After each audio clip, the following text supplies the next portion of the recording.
Andrew McCART, IFL TV in association with MTK Global. Delighted to be joined by Mick Conlan on the phone all the way from Belfast. Mick, first and foremost, how are you and how's the family? Oh, good, Ollie.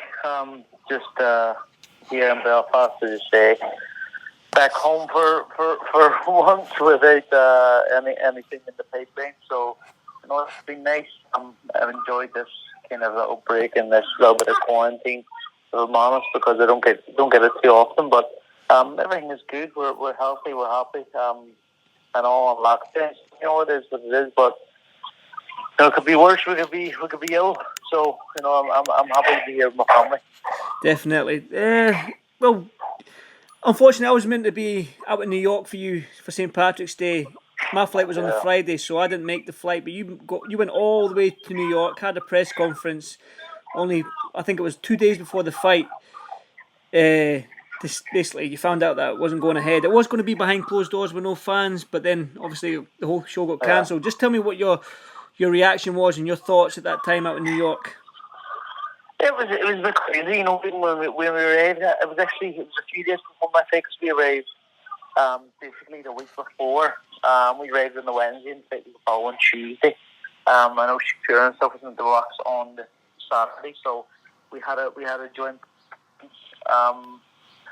And the night before the press conference was the Wednesday night, which we arrived, and we were told we've seen on the news that night that Trump says he's going to ban all flights from Europe. And I was like, fuck, Jamie, get on the top rank here and find out what the crack is, because this might not go ahead. And he's like, no, I'll go ahead. And then the Thursday morning, they had a weigh-in, or they had a press conference. NBA cancelled all their games. The college football college basketball cancelled their games at the Garden.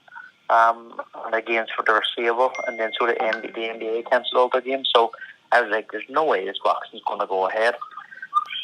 So we're sitting there anyway, and had the press conference. And I was like, this is stupid having the press conference, because you're going to be in close quarters with obviously media and stuff, and who knows he has the virus, and these guys have the virus. So when you're standing face to face, you know there's a camera in front of you, someone talking to you.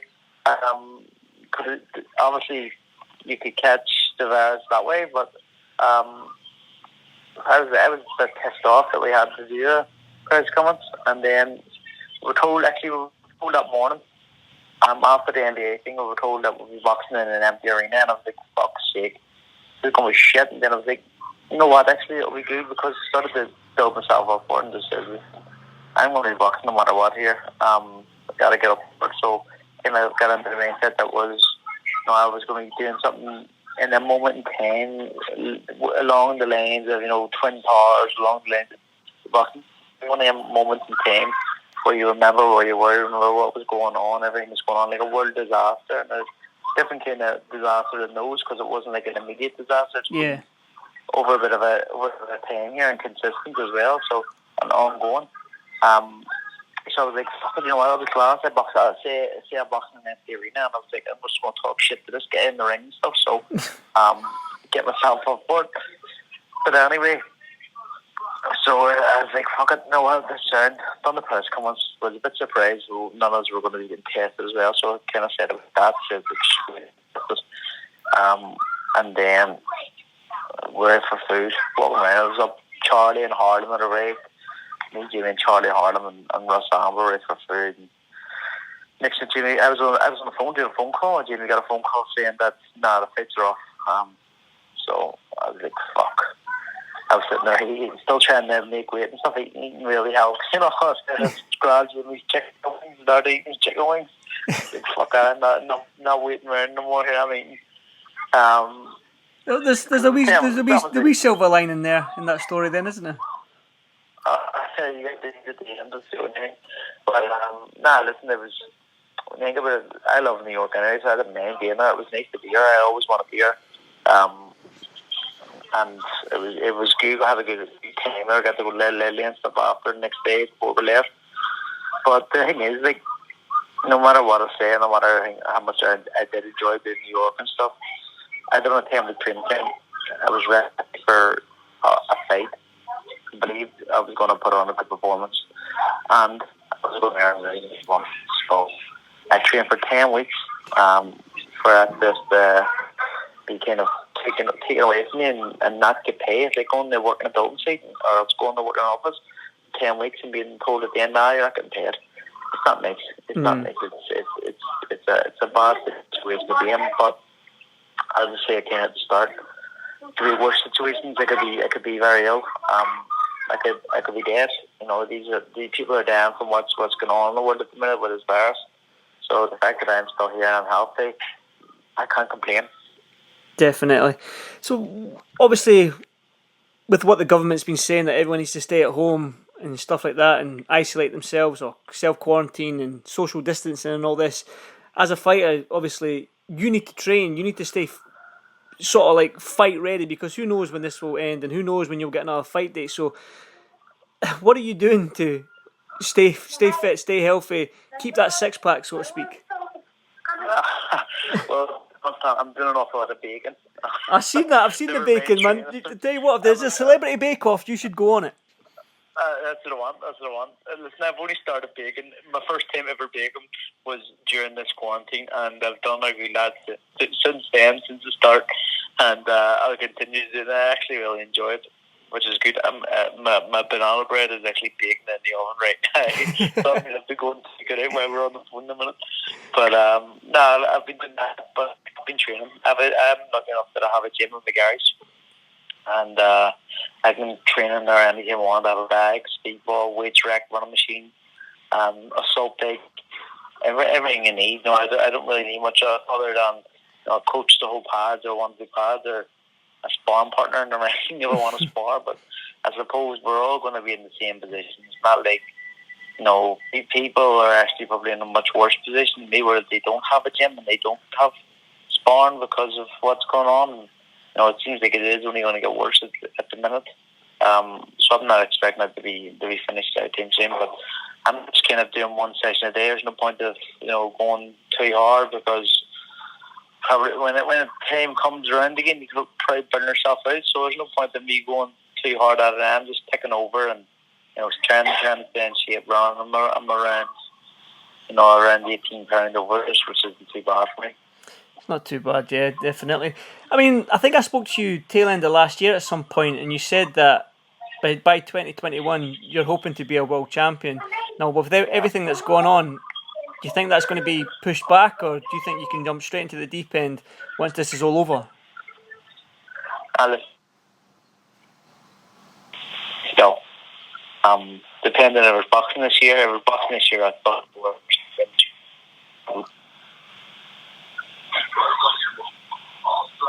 Are you there, Mick? Yep. Do you hear me around me? Yeah, I can hear you now. Yep. I just says, I know that if it's boxing this year, 100% I'll be world champion. I'm not worried about what's going on, and I believe that this year, if I get my opportunity, I'll be world champion. If it's boxing this year, I will be world champion. And this year. Yeah. So what have you heard from Top Rank and sort of like your promoters and your management company and that? What have you heard about the situation with everything that's going on and what they're doing? Have you heard anything when shows might start be picking up? Maybe like June time, July time, we're hearing. You know what? I was meant, obviously after my show was cancelled, I was meant to be on Josh Taylor's card in Edinburgh or in Scotland. Oh really? Glasgow or Edinburgh, one of the two. That's the card I was going to be on May 2nd. Jeez, man. I'd have a heart attack. I know. I'm disgusted, but then that's soon cut back, so haven't given me anything else yet because they don't even know. You know what I mean? And I'm here and boxing will be back till August. Which means the Féile will still go ahead, but even if August is not happening, the Féile will be moved to September. So it's not too bad. Obviously, I was at the Féile last year, and when I get interviewed or asked questions and that what was the favourite shows you've been to, I always say there was two shows. There was obviously Josh Taylor winning his first world title with the World Boxing Super Series with the lights and stuff like that. It was such a great show to be at. But then I always say the Féile Festival with the atmosphere and everything that went along with that, the whole show, being outside on the Falls Park, I mean, it was something special. Will you be disappointed if, it might be a stupid question actually, that it doesn't land this year? Because obviously the fans and everybody loved it last year. Well, if it doesn't happen, I'll be very disappointed. But you know what? I can't even think about that, and I can't even worry about that because if it doesn't happen, it doesn't happen. Mm-hmm. You know what I mean? It's out of my control, and it's something I don't even think about because there's no point. Because you know, if what happens if it doesn't happen?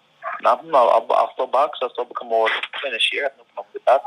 But you know, if it does happen, it'll be unbelievable, and I'll get to be back in the park again in an even bigger arena. So it'll be special.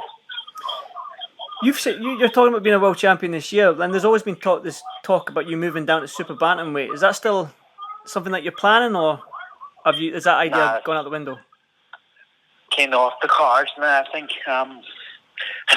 Especially with this quarantine. With his bacon, aye. Especially with the quarantine.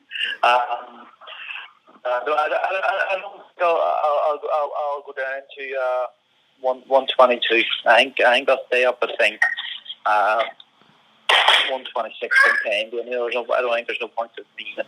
And I feel like I'm getting bigger and getting stronger at this weight. So, what would be the point of moving back down? You know what I mean? I don't think there'll be any point. Josh Warrington still a target for you? I remember we spoke about Josh last year as well. What we saying is Mr. was taking that over out of the oven. He's taking that banana bread out the oven. I said, is Josh Warrington still a target for you? Because I remember we talking about Josh Warrington at the tail end of last year as well. Listen, anybody who has a belt will be a target, and that's 100%. You know, I said I would be world champion this year, and I plan on doing so still. Definitely. Is that the banana bread out the oven then, aye? That's it, right. Looks unbelievable. You're gonna have to see when I'll come to Belfast 5-6 times a year, Mick. So whenever you're there and I'm there, you're gonna have to. What's your speciality then? Did you make a cheesecake the other day there? I'm unbelievable making cheesecake. See, cheesecake's my favourite, man. I love cheesecake. I'll make you a cheesecake. I'll make you a white chocolate Snickers cheesecake. Oh man, I'm holding you to that, mate. Definitely gonna hold you to that. I'll be texting as soon as I come to Belfast. I'll be texting you when I land. Mick, that's me landed. Where's my cheesecake? Brilliant. Well, you seem busy, Mick, and I won't keep much of your time. But obviously, I've got to thank you for this. But have you got one final message for everybody that's going through this difficult time at the moment? I just stay safe. Stay as safe as possible. Stay at home. Only go out for essential things. There's no point of mixing with people or bringing any higher risk to catching a virus or spreading the virus. So, stay at home. Stay safe. Enjoy your family. Enjoy this time because there hasn't been a time like this in our lifetimes, and I don't think there'll be a time like this again for till I don't think it's happened again in my life. I hope it doesn't. But it's the time for time to reflect, time to slow down, and time to take in life for what it is, and just enjoy and be grateful for everything you have because you could be in a much worse position. So, just be who you are and enjoy this time because you're not seeing much. Definitely. Well, I echo that as well, Mick. Go and enjoy that banana bread and enjoy your family, and hopefully, I'll see you soon at a show. Definitely. Yeah, come on, they are. Appreciate that, Mick. Thanks so much, mate. Speak to you soon.